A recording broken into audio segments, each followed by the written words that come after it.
how would you know that things were good unless there was something that wasn't good at all? Now I'm not putting this forward as a final position. I'm only putting it forward as a variation, as a way of beginning to look at a problem and getting our minds out of their normal ruts. She's black. Well, she, first of all, feminine, represents what is called philosophically the negative principle. Now, of course, people who are women in our culture today and believe in women's lib don't like to be associated with the negative, because the negative has acquired very bad connotations. We say accentuate the positive. Well, that's a purely male chauvinistic attitude. How would you know that you were outstanding unless, by contrast, there was something instanding?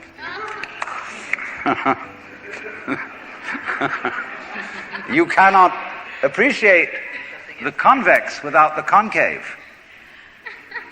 You cannot appreciate the firm without the yielding. And therefore, the so-called negativity of the feminine principle is obviously life-giving and very important. But we live in a culture which doesn't notice it. You see a painting, a drawing of a bird, and you don't notice the white paper underneath it. You see a printed book, and you think that what is important is the printing, and the page doesn't matter. And yet, if you reconsider the whole thing, how could there be visible printing without the page underlying it? What is called substance, that which stands underneath, underneath, stands. To be substantial is to be underlying, to be the support, to be the foundation of the world. And of course, this is the great function of the feminine, to be the substance. And therefore, the feminine is represented by space, which is, of course, black at night. But were it not for black and empty space, there would be no possibility whatsoever of seeing the stars. One begins the journey to know oneself in a darkened wood, astray.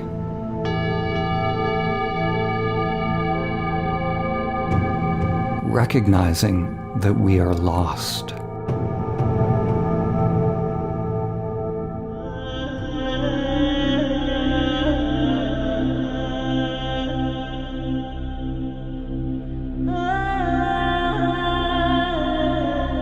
In the ancient Vedic traditions, the dimensions of being and becoming were represented by Shiva and Shakti. The archetypal feminine, the downward current or current of manifestation, is represented by Shakti, by the downward pointing triangle, which points toward involution of spirit into the world of form. Shiva represents the upward current, the current of liberation, the upward pointing triangle pointing toward pure awareness without any qualities, evolution beyond the world of form or the transcendent. So long as we are operating within the dualistic world, identified with the limited mind, these two currents comprise the pathless path. We are working within the current of manifestation and the current of liberation, doing and non-doing, inhabiting both the time-bound and the timeless. When these two dimensions are married in divine union, realized as one, it is samadhi.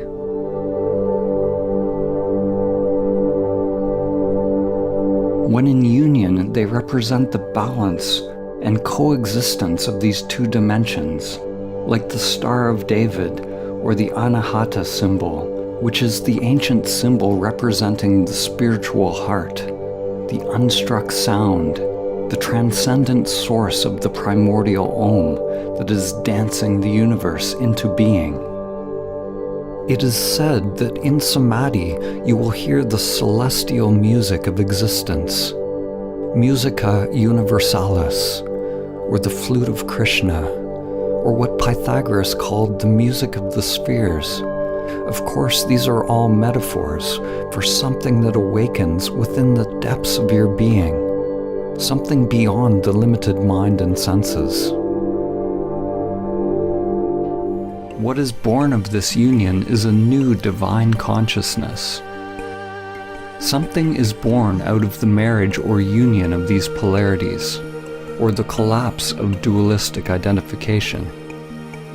Yet what is born is not a thing, and it was never born.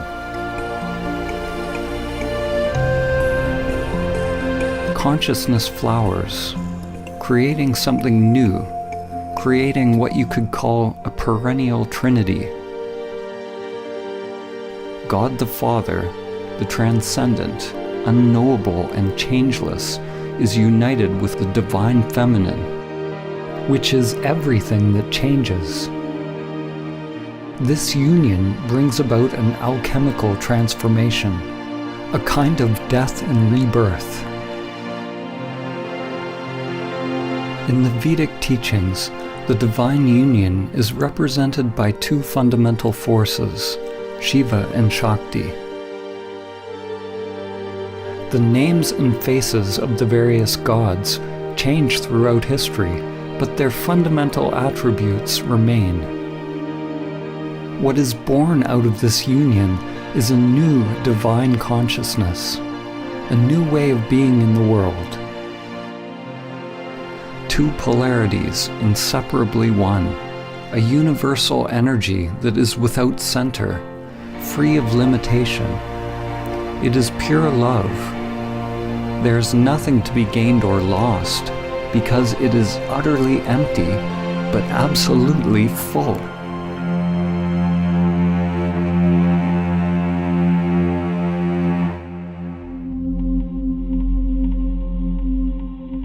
The final words of Socrates before he was executed were a warning to the world.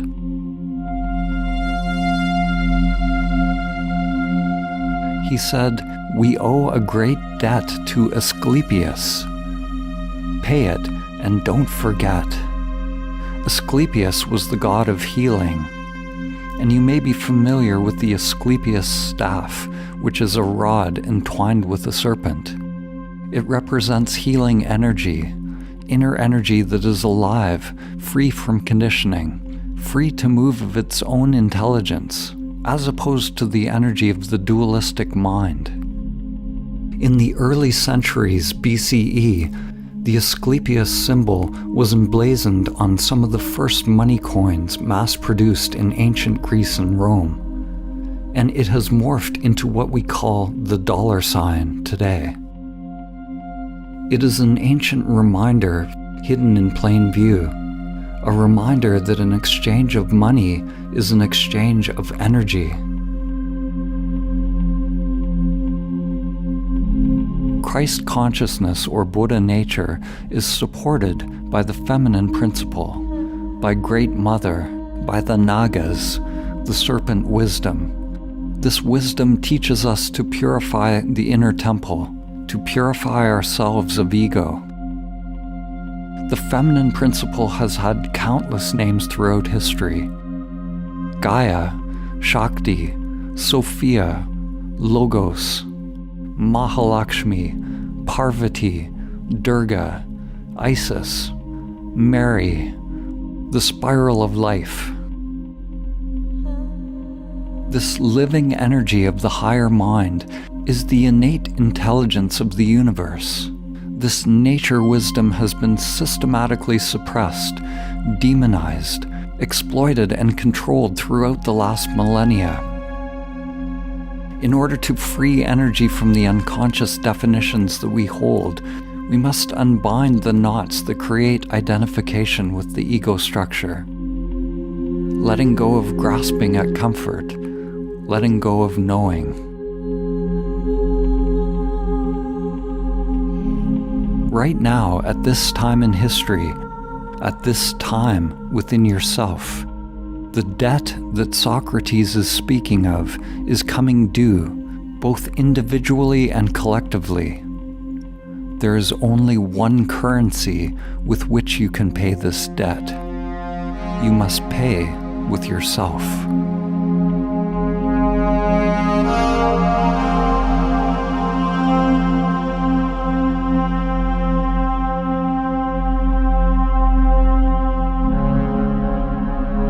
When we free our inner energy, our inner aliveness, from its prison in pathological thought structures, it becomes free to connect us with higher levels of mind. Energy is what connects us all. Another name for this energy is love. All true spiritual masters say that love is the true religion. Love is the religion of the future. It cannot be institutionalized, systematized, or conditioned. Love is inseparable from the realization of the one primordial consciousness. To love is to be one with.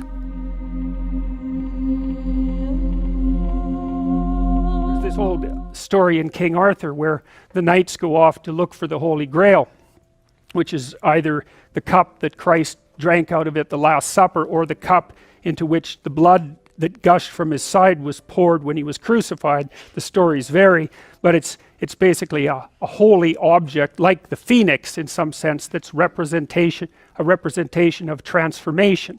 So it's an ideal, and so King Arthur's knights, who sit at a round table because they're all roughly equal, go off to find the most valuable thing, and where do you look for the most valuable thing when you don't know where it is? Well, each of the knights looks at the forest surrounding the castle and enters the forest at the point that looks darkest to him.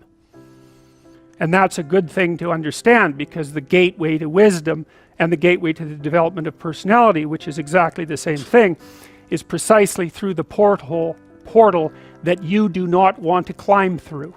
And the reason for that's actually quite technical. This is a Jungian presupposition too, is that, well, there's a bunch of things about you that are underdeveloped, and a lot of those things are because there's things you've avoided looking at because you don't want to look at them, and there's parts of you you've avoided developing because it's hard for you to develop those parts. And so it's by virtual necessity that what you need is where you don't want to look, because that's where you've kept it. Then there was a fifth element.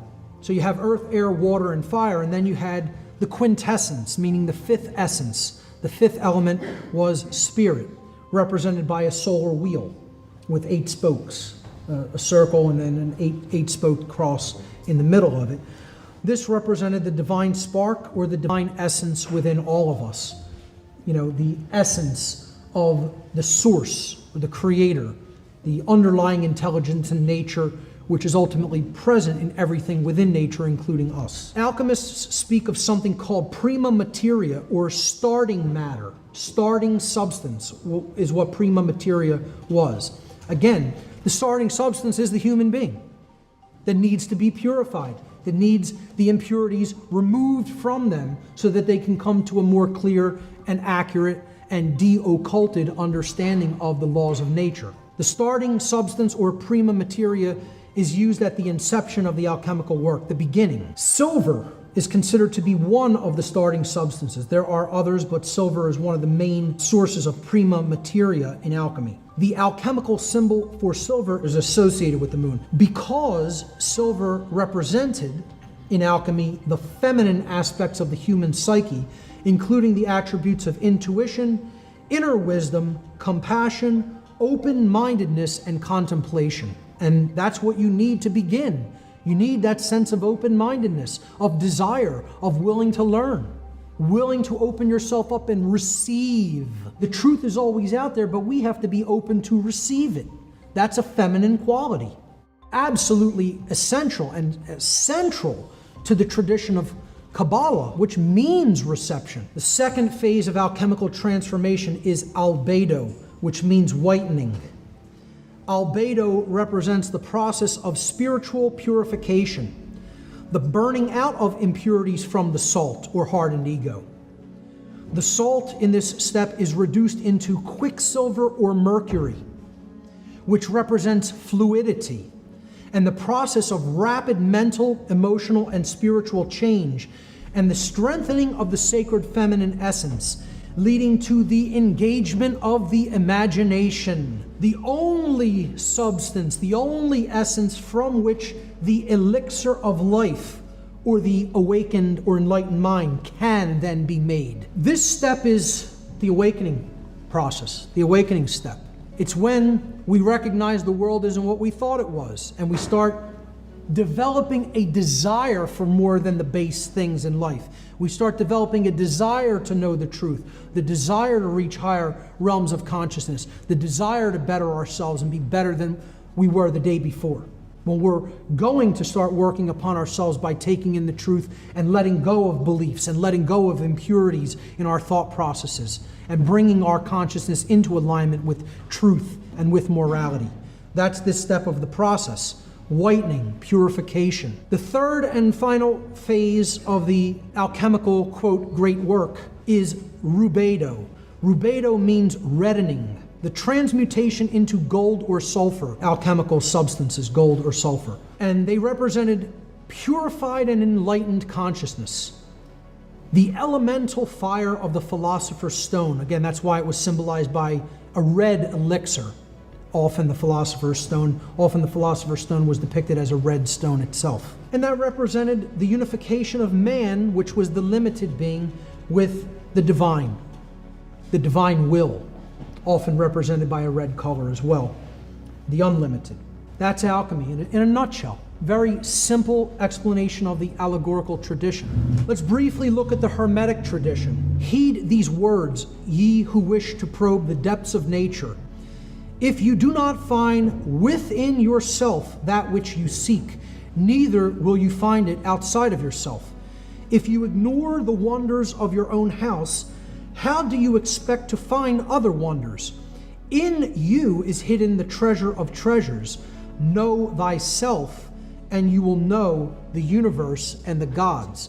Just like Christianity, which derived its trinity from the ancient Cometian culture, the Cometians had a trinity of two gods and a goddess. This was Osiris, Isis, and Horus. Osiris, depicted there in the middle, was the creator god of this trinity. He was the father, God the Father, in other words. But what he symbolically represented in this allegorical symbolism of this trinity was the creative essence of the human being, which is the thought process, the mind. The thing that ultimately has to go to work first for anything to get created. Anything we want to create or put into manifestation has to ultimately work through the mental realm first. You want to build a computer, you want to build a podium, you want to build a home, any piece of technology, it has to exist first in the realm of mind. It has to be thought about archetypally, the need for it, its purpose. Then you have to go through the process of what you're going to do to make that happen and come into manifestation. All mental processes. So creation follows the mind, hence the mind, the thoughts, that's the father figure, the creator god. And that's what Osiris represented. Isis was the goddess figure in this trinity, depicted on the right. She was the divine mother, or in other words, the emotional aspects of the being, the spirit in which we do something, our spiritual essence, the sacred feminine essence. And then when those two things come together, our cares, our desires, our spirit, combined with our mental faculties of the mind, then what happens? We act in the world, and something is generated as a result. And this was Horus. He was the male child because he represented action, the masculine principle. And he was considered the savior figure, the one that was ultimately born to redeem the world through right action. Right action is what's ultimately going to redeem the world.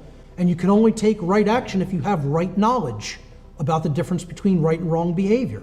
So he represented right action, that which we do with our body. It's a sacred masculine force. Very powerful if we understand the Trinity as such, that it is just different aspects of our own consciousness, thought, emotion, and action. You see the god Osiris, the creator god, in the middle. And this is representative of the mind, specifically the brain physiology. You have the left brain set on Osiris's left-hand side. Whoever made this graphic, I didn't make the colors in the background, I just found this graphic like this. The person probably already had a very good understanding that this represented the brain, because they actually depicted the frequencies that often represent the left and right brain. Red usually represents the left brain tendencies or capabilities, and blue is usually symbolic of the right brain, the intuitive and creative capacities. Another aspect of the Comitian tradition was the goddess Ma'at. Perhaps one of the most powerful allegorical representations was Ma'at. There was no higher god or goddess than Ma'at, because she represented natural law itself. She was the law. So the goddess Ma'at represented truth, law, and justice among the Comitian people. The purpose of coming into harmony with the teachings of Ma'at, this mother goddess figure, was to learn how to avoid self-inflicted chaos by learning the laws of morality, and thus not generating chaos for yourself by choosing wrong action. The Comitians taught what is known as the negative confessions of Ma'at. I call these apophatic confessions, coming from the Greek term apophasis, which means to say that which something is not. To say that which something definitively is not and has nothing to do with and is nothing like. That's the process of apophasis. You're going to say, well, if I want to describe right action, what do I want to really convey about it? I want to say it is the opposite of action that is employed toward a harmful end. It does not create harm to another being when I take that action. That's an apophatic definition of what a right is. There was a whole laundry list of apophatic confessions, or in other words, things that you had to say in the afterlife realm to this goddess when you went into the realm of judgment upon dying, that you did not do. She didn't want to know what your works were. She wanted to know what your works were not. She wanted to know, did you not engage in these things? And if you did not engage in these things, then I can say you truly were a good being. You truly understood the difference between right and wrong because you didn't do any of these wrong behaviors. This was the real narrow straits that we're talking about. It was a very narrow pathway that they defined morality to be. And in the story, in the allegorical story of the afterlife, when you went into the hall or chamber of Ma'at, the god Anubis would take the initiate or the dead being's heart, and they would weigh it on Ma'at's scale. And this represented, did they have a light heart? Did they truly understand the difference between right and wrong? Did they try to live that way all the time? Did they not make excuses and justifications? Let's look at the tradition of alchemy. This came out of the Egyptian tradition. Again, to reemphasize, it's what all these traditions were about.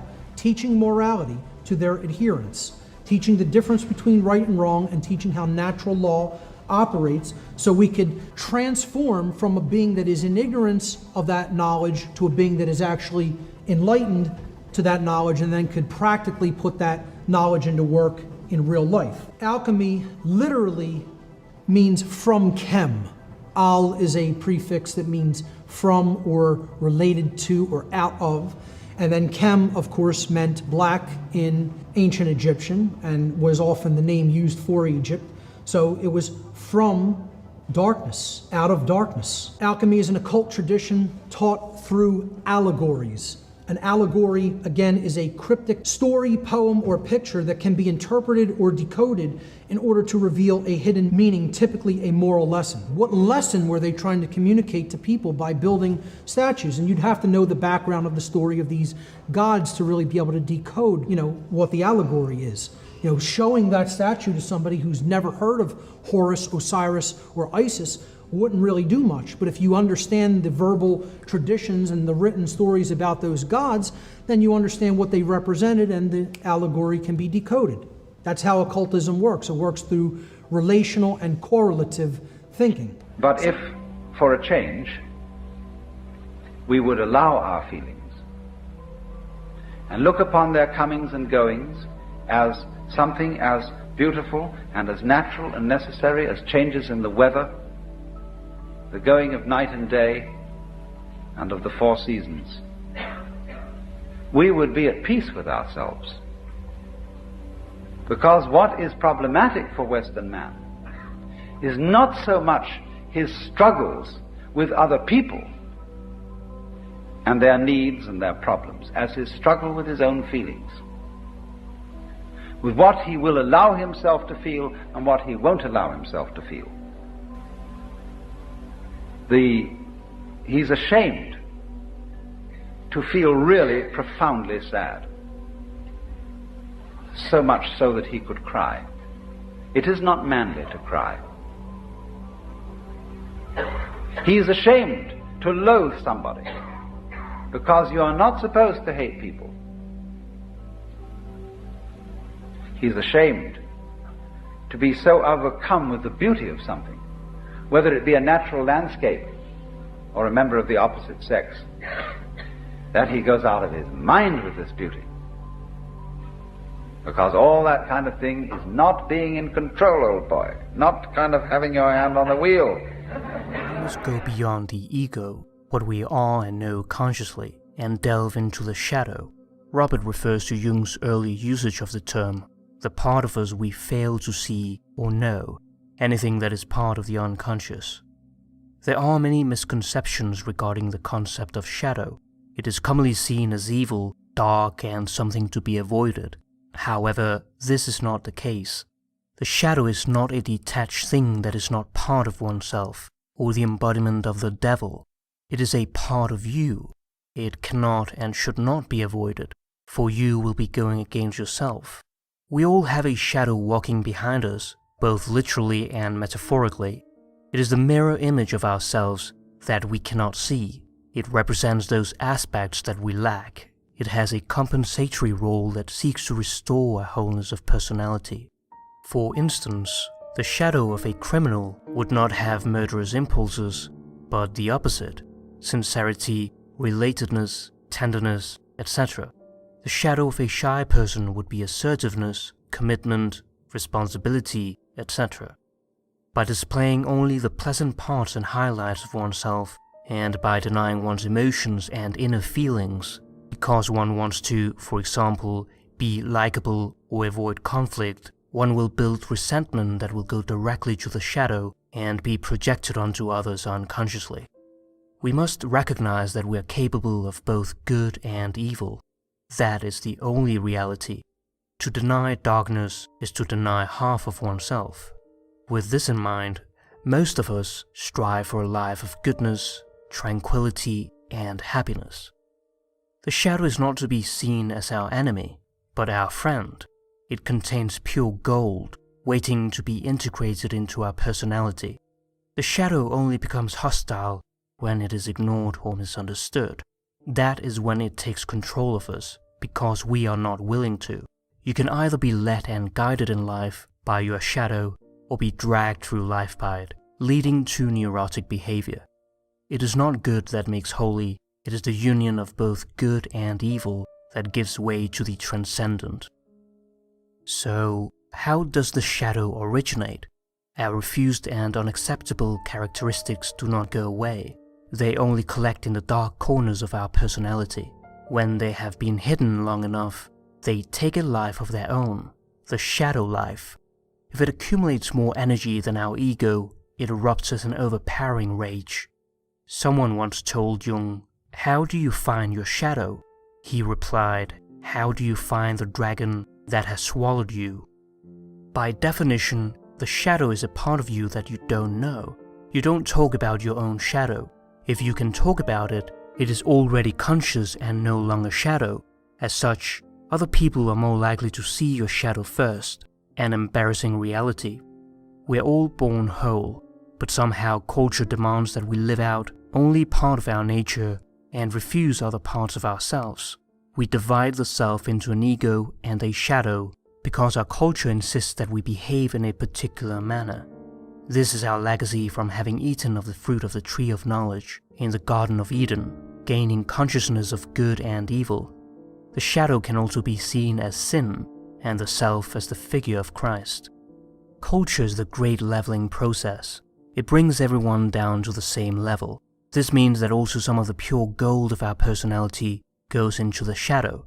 Robert writes, "Curiously, people resist the noble aspects of their shadow more strenuously than they hide the dark sides. To draw the skeleton out of the closet is relatively easy, but to own the gold in the shadow is terrifying. It is more disrupting to find that you have a profound nobility of character than to find out you are a bum. Our happiness should not be based upon something that is illusory. The less earthly desires one has, the richer one truly becomes. Illusions bind us to a false sense of human limitation and enslave us by seducing us to indulge in things that hampers the development of the soul. The rest of the operations take on a different form than the 4 elements. During the process of transformation of matter, the alchemist would see different stages or changes of color take place.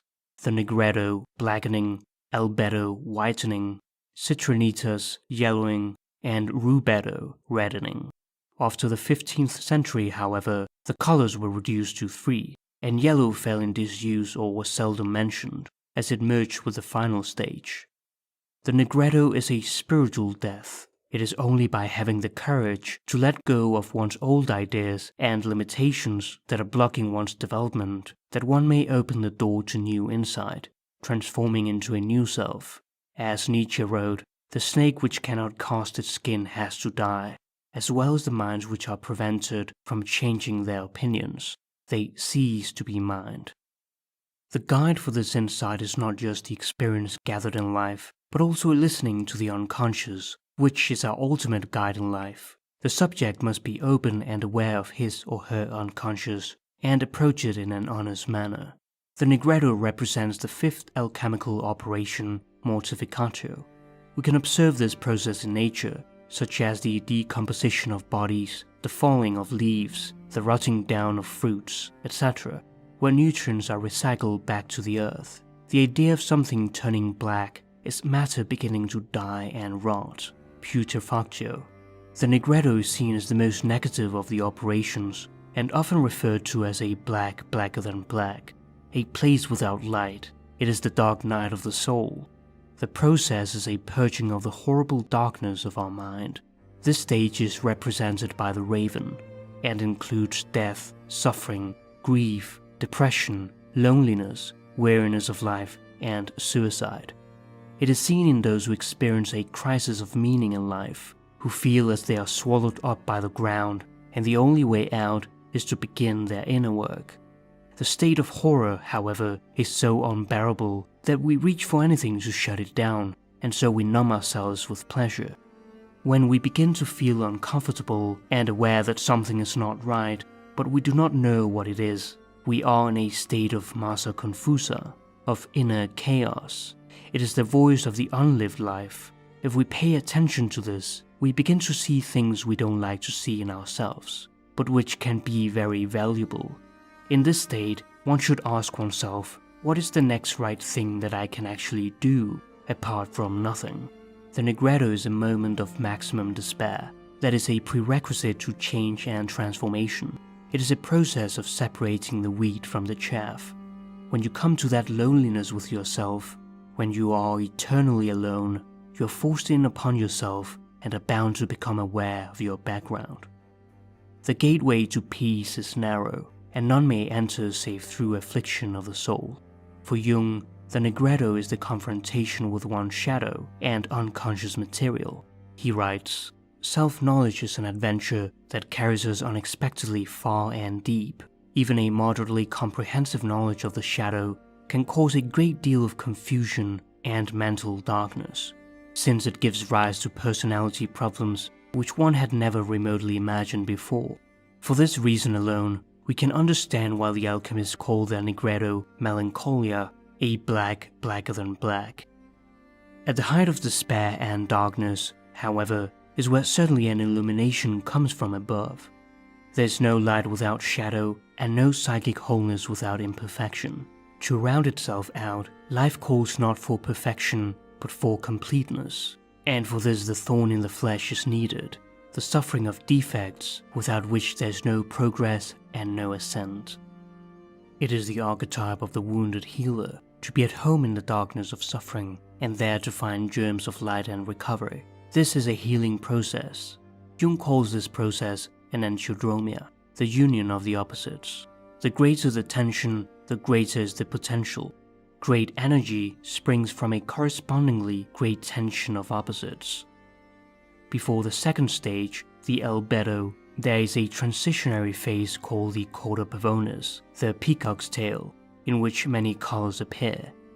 The albedo is the washing away of impurities, a baptism, represented by the dove.